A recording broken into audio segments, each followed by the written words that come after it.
गुड़िया और जग्गू दोनों जामुन के पेड़ पर बैठे हुए थे। जग्गू, मैं तो चूच धोना भूल गई। तुम भी यहाँ बैठो, मैं जल्दी से चूच धो के आती हूँ, फिर हम दोनों जामुन खाएंगे। हाँ हाँ, जाओ जाओ, जल्दी चूच धो के आ जाना, मुझे तो जोरों से भूख लगी है। गुड़िया चूच धोने के लिए नदी की तरफ चल पड़ती है। गुड़िया के आने से पहले मैं जल्दी से ये सारे जामुन खा जाता हूँ।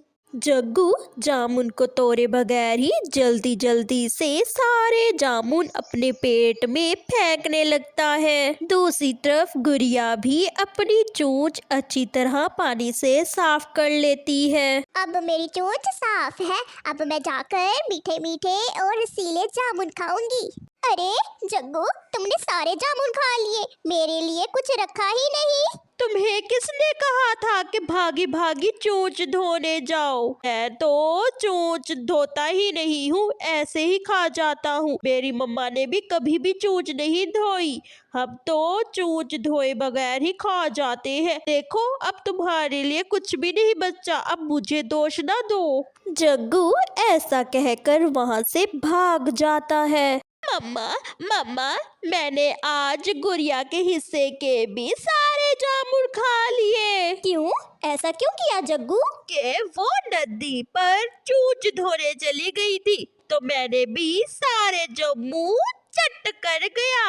हाँ हाँ, वही चिड़िया है ना, वही सिखाती है अपनी बच्ची को इस तरह के चोंचले। मुझे तो बिल्कुल भी नहीं पसंद। ऐसे ही जग्गू और गुड़िया भोजन की तलाश में सुबह सुबह घर से निकलते हैं।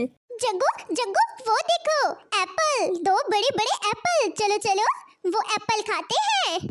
ऐसे ही दोनों एप्पल के पेड़ को देखकर उसकी तरफ भागते हैं। जग्गू दोस्त, इन एप्पल पे तो बहुत ही धूल मट्टी है। सबसे पहले हमें ये एप्पल धोना होगा।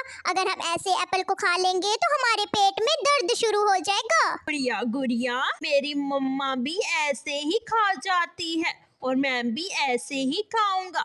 मेरी मम्मा कहती है कि उस चिड़िया की बच्ची को तो उसकी माँ ही ऐसे चोंचले सिखाती है। मैं तो बिल्कुल भी धोखे नहीं खाऊंगा, मैं तो ऐसे ही खा जाऊंगा। जग्गू ऐसा कहकर वो एक एप्पल खाने लगता है।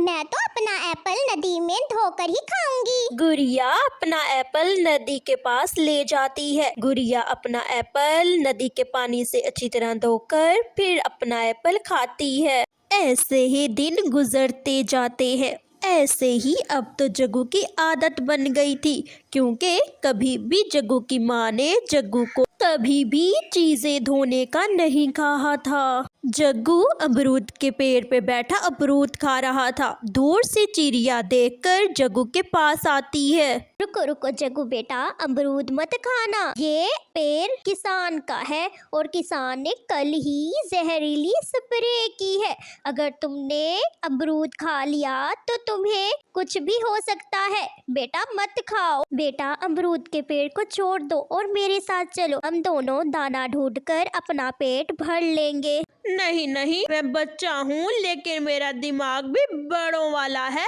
मैं समझ गया, तुम आंटी चाहती हो कि मैं अमरूद का पेड़ छोड़ दूं और सारे अमरूद आप खा जाओ। मैं नहीं चल रहा आपके साथ। मामा चिड़िया ये सुनकर वहाँ से चली जाती है और जग्गू जी भरकर सारे अमरूद खा जाता है। फिर जग्गू अपने घर की तरफ चल पड़ता है। जग्गू जैसे ही घर जाता है तो जग्गू को चक्कर आने लगते हैं और पेट में जोरों से दर्द होने लगता है। मम्मा मम्मा, मेरे पेट में बहुत दर्द हो रहा है और मेरा सर भी चकरा रहा है। क्या खाया था मेरे बेटे जग्गू ने, तो पेट में इतना दर्द हो रहा है? अमरूद खाए थे। जग्गू ऐसा कहकर चकराकर नीचे गिर जाता है। गौरी अपने बेटे को उठाकर डॉक्टर के पास ले जाती है। डॉक्टर कबूतर प्लीज मेरे बच्चे को बचा लो। ना जाने मेरे बच्चे ने ऐसा क्या खाया है कि मेरे बच्चे को पेट में जोरों से दर्द होने लगा। फिर डॉक्टर कबूतर जग्गू को दवाई देता है। थोड़ी देर बाद जग्गू को भी होश आ जाता है और जग्गू अपनी माँ को सब कुछ बता देता है। प्यारे बच्चों, कुछ भी खाने से पहले धोया करो, ताकि जग्गू की तरह कुछ भी मिले और मुंह में डाल दो। नहीं बच्चों, सबसे पहले क्या करोगे? धोना, उसके बाद खाना। तो हमारी वीडियो कैसी लगी? तो हमारी वीडियो को लाइक, शेयर और सब्सक्राइब करना मत भूलिएगा।